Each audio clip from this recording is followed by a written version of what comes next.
بسم اللہ الرحمن الرحیم۔ اللہ کے نام سے شروع جو بڑا مہربان اور نہایت رحم کرنے والا ہے۔ السلام علیکم ناظرین، امید ہے آپ سب خیریت سے ہوں گے۔ حضرت آدم علیہ السلام سے پہلے دنیا میں کیا تھا؟ یہ سوال ہم سب کے دلوں میں آتا ہے۔ کائنات میں انسانوں کے بسنے کے پہلے کیا تھا؟ ہم اسے تفصیل سے جانیں گے، تو بنے رہیے ہمارے ساتھ اور ویڈیو کو لاسٹ تک دیکھیے۔ دنیا بسنے سے پہلے اللہ کے سوا دنیا میں کچھ نہیں تھا۔ پہلے اللہ نے پانی پہ اپنا عرش بنایا، گویا یہ کائنات کی ابتدا تھی۔ پھر اللہ نے قلم کو پیدا کیا، اس کو حکم دیا لکھ، تو قلم نے اللہ کے حکم سے قیامت تک ہونے والا سب لوح محفوظ پر لکھ دیا۔ اس کے 50 سال بعد آسمان اور زمین کو بنایا، پھر فرشتوں اور جناتوں کو بنایا۔ اس کے بعد 6 ہی دنوں میں پوری دنیا بنا دی۔ اللہ نے آدم علیہ السلام کو بنانے سے 200 سال پہلے دنیا میں جناتوں کو بھیج چکا تھا، لیکن انہوں نے زمین پر فتنہ فساد کیا، ایک دوسرے کا خون بہایا، تو اللہ نے فرشتوں کو حکم دیا، فرشتوں نے جناتوں کو زمین سے دور کر دیا، تو جنات جزیروں اور سنسان علاقوں میں چلے گئے۔ جناتوں میں ایک عزازیل بھی تھا جو اللہ کا بہت عبادت گزار بندہ تھا، تو فرشتے اس کو اپنے ساتھ لے آئے، جو بعد میں اپنے تکبر اور نافرمانی کی وجہ سے ابلیس کہلایا۔ اب اللہ نے انسان کو بنانے کے بارے میں سوچا، تو فرشتوں کو کہا، میں زمین میں ایک خلیفہ بنانے والا ہوں۔ فرشتے جناتوں کا حال دیکھ چکے تھے۔ انہوں نے اللہ سے کہا کہ تو اسے کیوں بنانا چاہتا ہے؟ یہ انسان بھی زمین میں جا کر فساد کریں گے، ایک دوسرے کا خون بہائیں گے۔ اللہ نے کہا، جو میں جانتا ہوں وہ تم نہیں جانتے۔ پھر اللہ نے مٹی لانے کا حکم دیا، پھر اللہ کے پاس اس کے مطابق مٹی لائی گئی۔ وہ مٹی اللہ نے پورے زمین سے اٹھوائی تھی۔ یہی کارن ہے آدم کی اولاد زمین کے مٹی کے مطابق پیدا ہوئی، بعض سرخ، بعض سیاہ، بعض سفید، بعض اس کے درمیان۔ اس مٹی کو پانی سے تر کیا گیا تو یہ 3 بن گئی۔ قرآن مجید میں بعض جگہ انسان کی تخلیق کے لیے تراب کا لفظ آیا ہے، یعنی کہ خشک مٹی۔ بعض جگہ 3 کا لفظ آیا ہے، یعنی کہ بھیگی ہوئی یا ترک مٹی۔ جب مٹی کو پانی سے بھگویا گیا تو وہ لیسدار ہونا شروع ہو گئی۔ پھر اللہ تعالیٰ نے خود اپنے ہاتھوں سے آدم علیہ السلام کا ڈھانچہ تیار کیا۔ اللہ تعالیٰ نے آدم علیہ السلام کی تخلیق فرشتوں کے سپرد نہیں کی، بلکہ خود نے آدم علیہ السلام کو ایک مورتی کے شکل میں ڈھالا اور 40 سال تک چھوڑ دیا۔ بعض روایت میں 40 دن آیا ہے۔ جب آدم علیہ السلام کو بنایا تو ان کی ہائٹ 60 فٹ لمبی تھی۔ جب ان کا ڈھانچہ بنا کر چھوڑ دیا تو ابلیس ان کے آس پاس چکر لگاتا، ان کو ٹھوکر مارتا اور سوچتا کہ اسے کسی خاص مقصد کے لیے بنایا گیا ہے۔ فرشتوں نے سوچا، یہ جو مخلوق اللہ تعالیٰ بنا رہا ہے یہ علم میں ہم سے زیادہ نہیں ہو سکتا اور نہ ہی ہم سے زیادہ عزت والا۔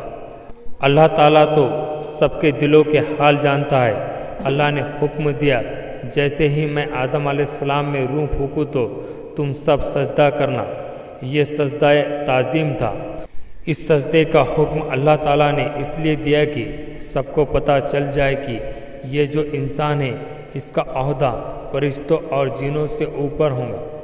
اللہ نے آدم علیہ السلام کے اندر روح پھونکنے سے پہلے ہی آدم علیہ السلام کو دنیا کا پورا علم دے چکا تھا، ہر چیز کا نام سکھا دیا تھا۔ جیسے ہی آدم علیہ السلام میں روح پھونکی تو سارے فرشتوں نے سجدہ کیا سوائے ابلیس کے۔ اس نے اللہ کی نافرمانی کی اور سجدہ نہیں کیا۔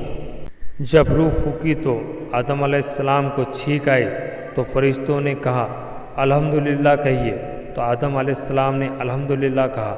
اس پر اللہ نے فرمایا، رحمک ربک، تجھ پر تیرے رب رحم فرمائے۔ پھر فوراً ہی آدم علیہ السلام چلنے کی کوشش کی، اس پر اللہ نے قرآن میں فرمایا انسان جلد باز ہے۔ پھر اللہ تعالیٰ نے ان کی پیٹھ پر ہاتھ پھیرا تو قیامت تک جتنے بھی انسان پیدا ہونے والے ہیں سب کی روح نکل آئی۔ اللہ نے سب انسانوں سے کہا کہ کیا میں تمہارا رب نہیں؟ سب نے کہا کہ ہاں تو ہمارا رب ہے۔ سب نے صرف ایک اللہ کی عبادت کا وعدہ کیا ہے۔ آدم علیہ السلام کو اللہ نے کہا جا کر فرشتوں کو سلام کرو۔ آدم علیہ السلام نے فرشتوں کو السلام علیکم کہا، یعنی سلامتی ہو آپ سب پر۔ پھر فرشتوں نے جواب دیا وعلیکم السلام، یعنی آپ پر بھی سلامتی ہو۔ اللہ نے کہا یہ تمہاری اولادوں کے لیے تحفہ ہے۔ اب اللہ نے فرشتوں کے سامنے دنیا کی کچھ چیزیں پیش کی اور ان سے کہا اس کے نام بتاؤ۔ فرشتوں نے کہا اے اللہ ہمیں اس کا علم نہیں، ہم تو صرف اتنا ہی جانتے ہیں جتنا تو نے ہمیں علم دیا ہے۔ پھر وہ چیزوں کے نام آدم علیہ السلام سے پوچھا تو آدم علیہ السلام نے ان سب کے نام بتائے۔ پھر اللہ نے کہا کیا میں نے نہیں کہا تھا کہ مجھے زمین و آسمان کی ہر چیز کا علم ہے؟ جو تم ظاہر کرتے ہو اور جو تم چھپاتے ہو اسے بھی میں جانتا ہوں۔ اللہ کو پتہ تھا فرشتے آدم علیہ السلام کے بارے میں کیا سوچ رہے ہیں۔ آدم علیہ السلام کو جنت کا لباس پہنایا گیا اور جنت میں رہنے کو کہا، وہ جنت میں رہنے لگے۔ جب اللہ نے سب کو کہا آدم علیہ السلام کو سجدہ کرو تو ابلیس نے سجدہ کرنے سے منع کیا۔ ابلیس ایک نیک جن تھا، اس نے کبھی اللہ کی نافرمانی نہیں کی تھی، بہت عبادت گزار تھا، اس لیے مرتبہ پا کر فرشتوں میں شامل تھا۔ اسی بات کا اسے غرور تھا اور اسی غرور میں آ کر اللہ کا حکم ماننے سے انکار کر دیا۔ اللہ نے اس سے پوچھا اے ابلیس تجھے کس چیز نے سجدہ کرنے سے روکا؟ تو ابلیس کہنے لگا میں اس سے بہتر ہوں، تو نے مجھے آگ سے پیدا کیا ہے اور آدم کو مٹی سے۔ اللہ نے کہا نکل جا یہاں سے، تجھے حق نہیں کہ جنت میں رہ کر تکبر کرے۔ ابلیس نے کہا مجھے قیامت تک مہلت دے دے، یعنی قیامت تک مجھے مارنا نہیں۔ اللہ نے فرمایا جا تجھے مہلت دے دیا۔ ابلیس نے کہا میں انسانوں کو گمراہ کروں گا سوائے اس کے جو تیرے مخلص بندے ہیں، وہ میرے بہکاوے میں نہیں آئیں گے۔ اللہ نے اسے ذلیل و رسوا کر کے جنت سے نکال دیا اور فرمایا کہ ان میں سے جو شخص تیرا حکم مانے گا میں ان تمام لوگوں کو جہنم میں بھر دوں گا، میرے خاص بندوں پر تیرا کوئی اثر نہیں ہوگا۔ یہ واضح ہے کہ پہلا گناہ تکبر تھا، اس لیے سارے گناہ کی جڑ تکبر ہے۔ ایک روز آدم علیہ السلام سوئے ہوئے تھے تو ان کی بائیں پسلی سے اماں حوا کو پیدا فرمایا اور انہیں حضرت آدم علیہ السلام کا ہمسفر بنایا۔ جب آدم علیہ السلام بیدار ہوئے تب انہوں نے اپنے پاس اماں حوا کو بیٹھا ہوا دیکھا تو پوچھا تم کون ہو؟ اماں حوا نے کہا میں ایک عورت ہوں۔ اماں حوا قیامت تک آنے والی سب عورتوں سے خوبصورت تھی۔ پھر انہیں نور کا لباس پہنایا گیا اور ان کا نکاح کیا گیا۔ حضرت آدم علیہ السلام اور حضرت حوا جنت میں خوشی خوشی رہنے لگے۔ پھر ابلیس انہیں گمراہ کرنے لگا اور اللہ نے جس درخت کا پھل انہیں کھانے سے منع کیا تھا، ابلیس نے انہیں وہی پھل کھانے پر مجبور کر دیا اور اس پر جھوٹی قسمیں بھی کھائی۔ انہوں نے اس درخت کا پھل کھایا اور اللہ کی نافرمانی کی۔ اللہ نے ان سے وہ نور کا لباس لے لیا اور وہ برہنہ ہو گئے۔ پھر انہوں نے اس درخت کے پتوں سے اپنے آپ کو ڈھانپ لیا۔ وہ اس گناہ کی وجہ سے تکبر نہ کرتے اللہ سے اپنی غلطی کی معافی مانگنے لگے۔ اس سے پتہ چلتا ہے خطا انسان کی فطرت ہے، کیونکہ انسان فرشتوں کی طرح معصوم نہیں ہے۔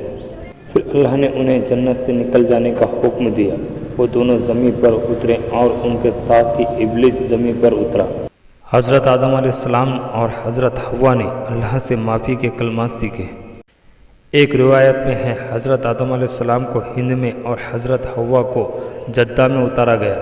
وہ ایک دوسرے کو سالوں تک ڈھونڈنے لگے۔ آخر کار میدان عرفات میں ان کی ملاقات ہوئی۔ حضرت حوا نے 20 ولادت میں 40 بچوں کو جنم دیا۔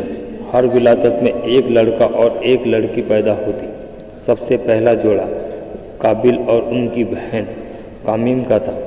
اس طرح زمین پر آدم علیہ السلام کی اولاد بڑھتی گئی۔